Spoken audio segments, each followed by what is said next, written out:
Welcome back, everyone, to Finding Rachel. This is episode number 4, which I've entitled Cash.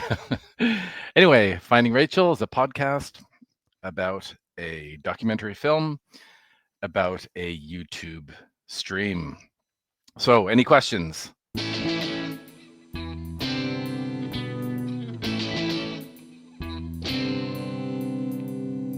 If not, let's head right into it. Okay, so episode 4, I guess, is there a cash crunch? There's always a cash crunch. But I think I'm ignoring the cash crunch, and that's probably not a good idea. I have a budget. I do have some funds here and there, and I think I've purposefully avoided looking to see how much money is in in those accounts. But anyway, so today, as a way to kind of continue to avoid checking out what's going on with my budgets for this film, I thought I'd kind of walk you through the process of budgeting, what costs what during which kind of step in the process, what you need to budget for, what you always forget to budget for, all those kinds of good things. So let's jump right into it. Okay, so pre-production is probably the least expensive, I would say, the least expensive part of the process. Sometimes it can be the longest process step in the process because you're sitting around, you're basically writing, right? You're trying to come up with an idea, you're researching, you're doing a lot of time poking around, doing research online, offline. You're talking to friends about ideas that you're thinking about. You're drawing up mini little pitches to then kind of throw them at your pals, people who are involved in the industry, to get some feedback from them, hopefully positive feedback. So that's not really, that's just my own time, I guess. I have a full-time job, but I carve out time at nights, on the weekend, here and there, to try to develop the idea of a new film. And I don't know. I think I've said this on previous episodes. I think I just had a little bit of a, what would you call that? Not a writer's block, but I think just COVID was not a great time for people in the film industry, right? COVID was not a great time for telling stories. COVID was more of a time for reflection, I think. I made a short little documentary. I haven't uploaded it yet on my website. Those of you who haven't checked it out, it's called Soju, Soju Docs, one word, DOCS, SOJUDOCS.com.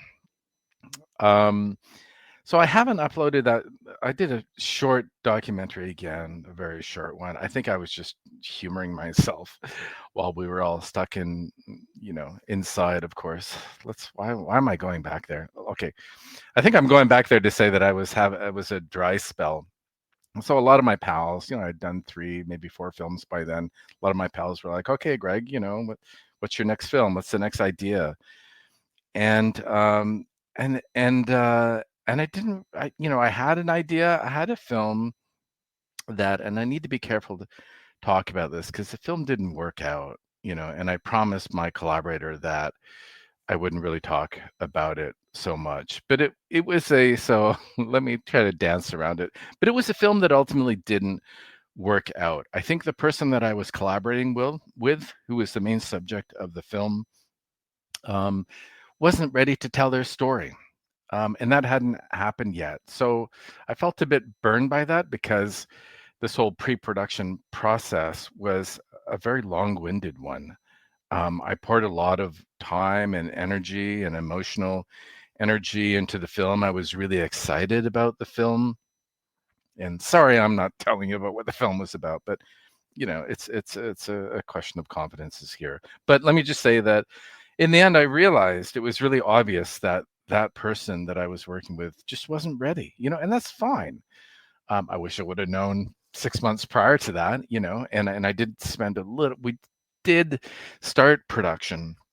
I think we spent an afternoon trying to lay down some narration, but it was just so obvious during that process that, okay, this person's not ready to tell their story. So that was a big clunk. And so I had to move on. So that's the pre-production, phase, right? It's really kind of test driving a bunch of ideas. And so let's move on. So not a lot of budgeting, not a lot of fundraising involved in pre-production, but there is a lot of time and a lot of, as I said before, kind of emotional energy that goes into it. Now, the production process, which is now, hopefully, it's over for the film about Rachel's ghost, which the film is called, as you know, hopefully you all know by now, called the TV show. The production's over. I spent what, about 2 months interviewing people, maybe 6 weeks interviewing people online. So what's the cost there? Just the platform costs, right? Hosting, hosting videos, a streaming platform, those kind of costs. So not terribly expensive. So that actually was quite a cheap process, right? Didn't cost too much, and it produced 10 hours of content, just doing things online. Um, but then, of course, shooting out in Nanaimo, which is where Rachel and Sue are, the hosts of Rachel's Ghost. That then we're talking about, for me, travel costs. And in the past, I only paid for a cinematographer, and that was an issue because the cinematographer is a professional fellow. Worked with him on, this is the third time I've worked with him. Really great guy.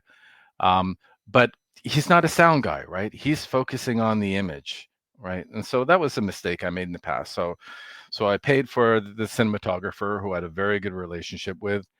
Of course, I'm paying for their time, but I'm also paying for their equipment, right? Because cinematographers often have their own equipment.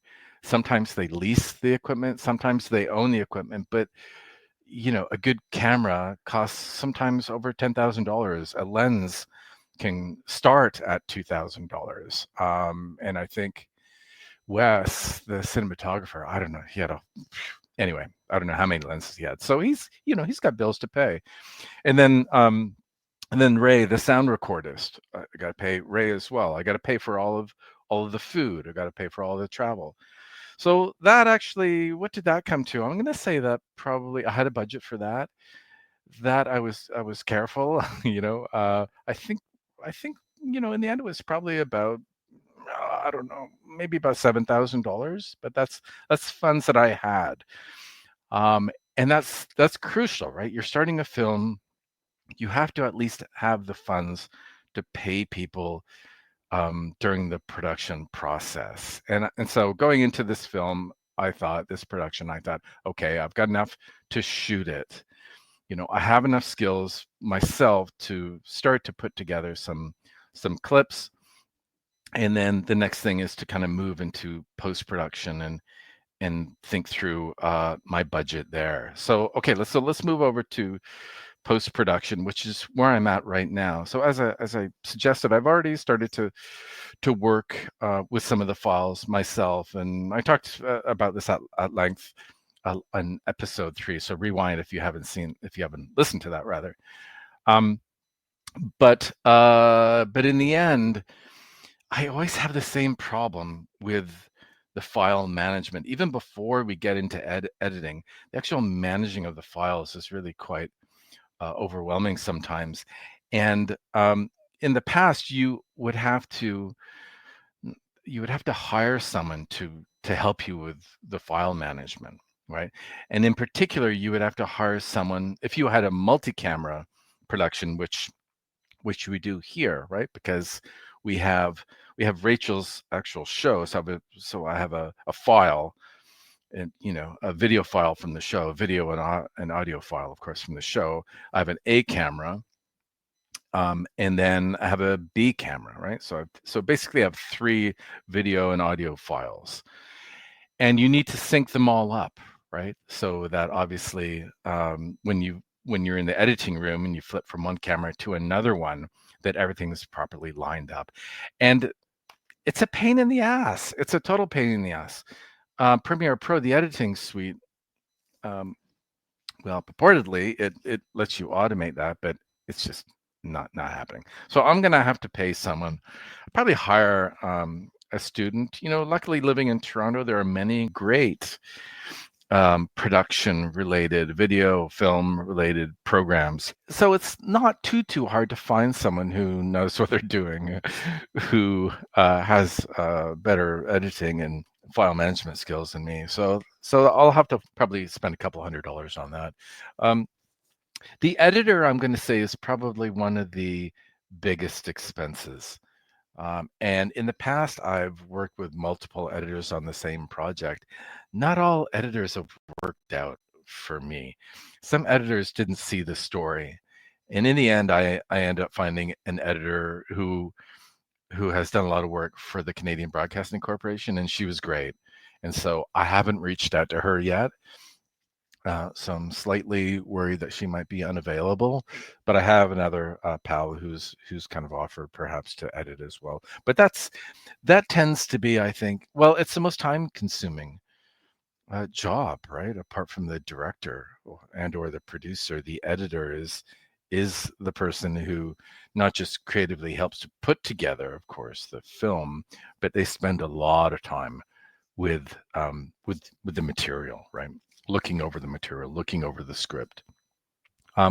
So that's something that I'm kind of queuing up right now, but I might just, well, I do have enough funds to hire an editor to put together a short teaser or a trailer. And I think from there, I'm gonna have to get real about where else to find money. But let's put that to aside for a second. I just want to kind of, again, share with you some other important post-production roles that I need to find the folks for and probably figure out what I'm going to do in terms of paying them. Everyone always gets, I should say, everyone always gets paid for my film, except for me, of course. Wow, boohoo, that sounded really sad, didn't it?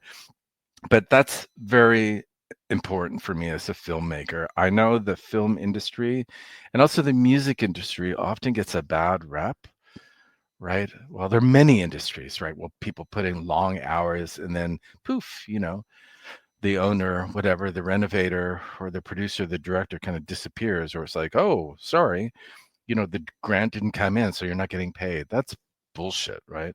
I just don't work like that. And that's something I always say to folks the folks that I work with collaborators. I say, I want you to be happy with what I can pay you, and let's talk about it. Let's walk through it. Tell me what you need, and then we'll work on it, right?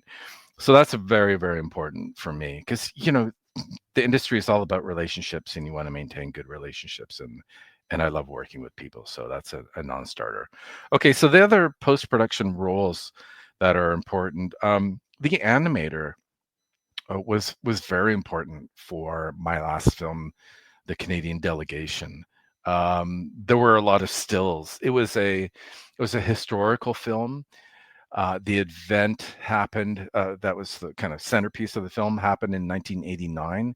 So yeah, there was a lot of researching. There was a lot of tracking down people who were involved in this festival from 1989. And so I just hit them up for content, and 9 times out of 10, that content was photographs. So still photographs are boring, right? You can zoom in a little bit, you can pan, you can zoom out, you can do these kinds of things, which help, especially if you have a good editor who can kind of make the movement, so to speak, work for you, work for the audience, right? The flow of the images work for the audience, but it's also great to animate the photos. And so I worked with a really great editor who was a student at the time, to animate a number of the photos in that film. So that, I think, was really a lot of fun. And I remember when I screened that last film, again, The Canadian Delegation, the audience had a good chuckle during a few of those scenes, animated photo scenes. So that, so in addition to those kinds of of things, right? Animating photos. The animator often makes titles as well, the credits, those kinds of things. So that's a very important role. I haven't even reached out yet. Maybe I'll try to bring my last animator back on this project as well. And then post production, you also have what's called a colorist or a color grader. Um, and that, again, that's also a role that I think has started to change a little bit with the advent of not just AI, but even before AI, there were a lot of automated tools within editing suites where you could just kind of, copy all and apply a certain format, a certain look onto all of your images. And that helps a lot, of course, because the kind of files, the images that you're getting straight out of the camera are often very kind of washed out and look very hazy. So they always need a grading. They always need adjusting, and sometimes that takes a long time. During my first film, I had a really great time doing this during the first film because I sat at the back of a small theater, and the colorist sat at the front and was just boom, boom, boom, moving from image to image, saying, "What do you think of that, Greg? How's this? A little brighter? Boom, boom, boom." Yes, and they were just so quick, right? And you could see it on the big screen. It was just so much fun, actually, and not too expensive, a couple $1,000 maybe, if memory serves. But that is, again, you capture the images. Hopefully, you get good content. Hopefully the images are framed well. You've got some good sound. But if the images look crap, if you haven't, adjusted your image for a whole bunch of different things, contrast, the color itself, all these kinds of things, the light, so on and so forth, your film's gonna look like shit, right? So you need a really good colorist. So that's another person that I need to bring on board. And then there's sound and music, right? So we have all those files that have been recorded, right, that Ray did for us on set out in British Columbia last month. But when the film comes together, you basically leave the sound until the last step, right? You edit together all the images, you have all the raw sound files underneath. I'm just thinking spatially here with the editing software, and then you export. Then sorry, I skipped over a step. And then what you have is called, when you've finished, right? When you have a finished cut, when there's no more editing to be done, you have what's called picture lock, right? That is, boom, you are not going to change anything else. So the timeline on that film, all of the images, frame by frame, second by second, will not change. And then you just send all of those sound files to a sound expert, a mixer. And so that's quite a process too, right? And it will be a process, will be a challenge for this film, I think, because we had multiple cameras. We did have a live mix on set as well. Sometimes that works, sometimes it's not the best, right? So your sound mixer may actually go back to all the raw files, the boom mic, the lav mics, the lavalier mics, the mics that are attached to the subjects, and may want to remix it again afterwards, right? So you never know. So that's also definitely a few $1,000s to have a good sound. And that's also something that in the past I've had some experience sitting in a proper sound studio, right? By which I mean a professional sound studio with a mixer, and you'll just listen to scenes over and over until you're happy with it. Take the files home, listen to them on a headset, and it's amazing what you hear, right? It's amazing the improvement. It's amazing when you come across something that just doesn't quite sound right, and sometimes there's a difference of opinion. Of course, we all know that, right? About how something sounds, how you want to have it as a director of the film. Maybe get a little bit of pushback from the mixer. Again, very interesting step in the post-production process. So that's largely it. Post-production, file management, syncing of the multiple camera files, the editor, the animator, the colorist, and the sound mixer. Or I kind of left out the music, but the music is of course something that you need to work with musicians. I'm not sure. My last film, I actually hired a band, and they did an original score for the film, and they did an amazing job. They all got paid too, and I was very happy with their work. Very happy that that they got paid, of course. Um, but that was a feature film, right? So that was almost 80 minutes. I'm not sure yet whether or not I'm gonna bring someone on to score the film. I may just have a few songs that folks are already gifting me, including thanks to Marty from Oregon. Those of you who watch Rachel's Ghost show know Marty, who pops up now and again, who gifted me the music that I'm using here for the intro and the exit for the podcast. Um, so that might be the process, right? Just taking some music that folks have donated, have gifted to me, and integrate those within the film. But maybe actually I'll bring Marty and maybe someone else on, and we'll talk exclusively about music for the film. I think because so many people are interested in music, for people in the vinyl community, as they're called online, who run a lot of YouTube channels that focus on music, recording music, instruments, of course, collecting vinyl, so on and so forth. So maybe, yeah, I'll put that down on my list of things to perhaps talk about in a future episode. Okay, so I just want to talk. This has gone a bit longer than other episodes, but I'm on a roll, so hopefully, hold on there with me. So the promotion process. So we got post production. The film's done, right? You know, you've done the sound mix, the colors, the images have been graded, so on and so forth. And then you got to start promoting, right? I've already got a website, so you got to pay for fees, design. I'm having my website redesigned later on this week. That'll probably cost a few $100s. And then there's submission fees for film festivals, which are run anyway from $50 to $200. And I talked a little bit about that before, I think maybe in episode 1. So I won't go into that much, but that you can, I think in the past I've spent about $1,200, just over $1,000 on fees themselves. So where do you get the funds, right, to fund, let's say, a 40-minute film? There are some grants out there exclusively for documentary filmmaking, but they tend to be quite focused, right, on particular regions.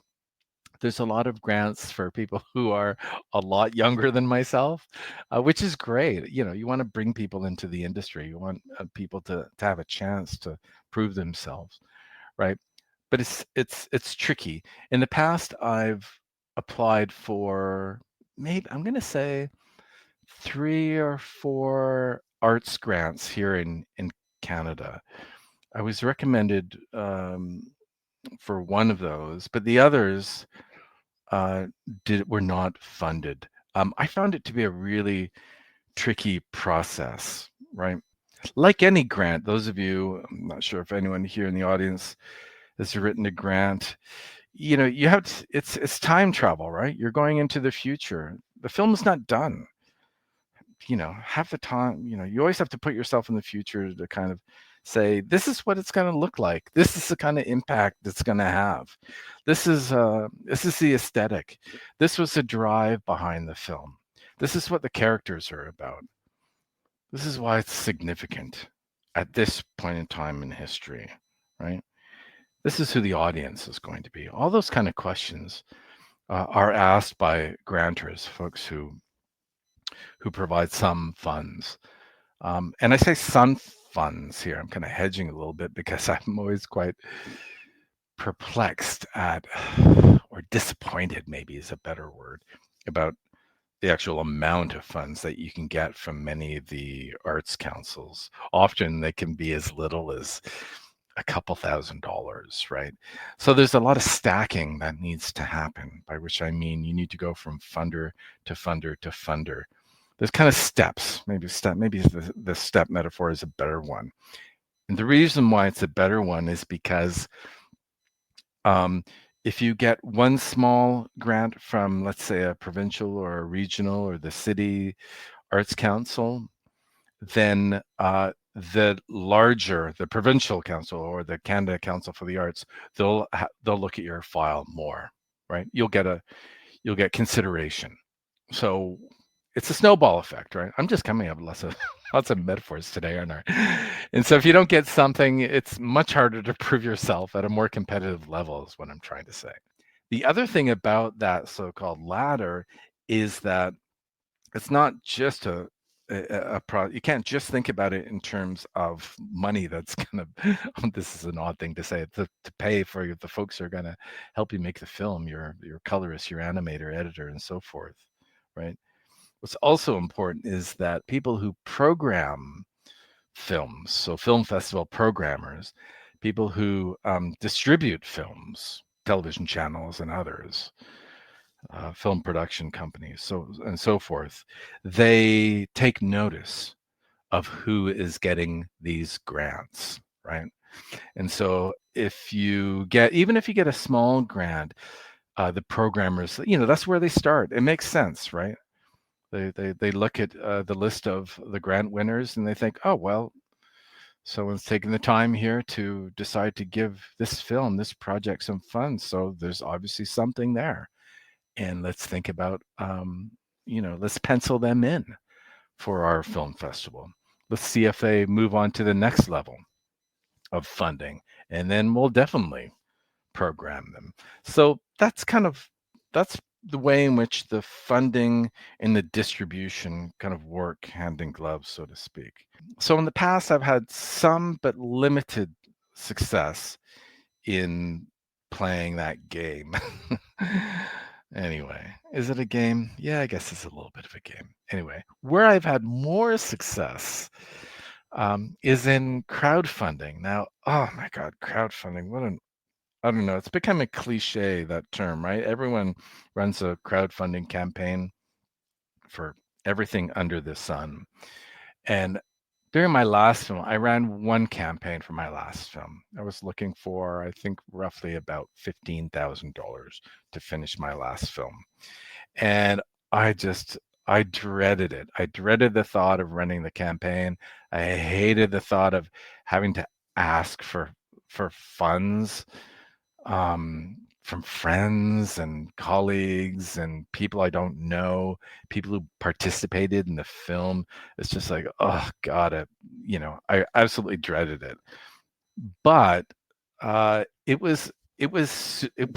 ultimately it netted almost, I made about $12,000 off of a 3-week campaign. So it nearly hit what I needed to complete the film. So did I really hate it? Sure, but it worked.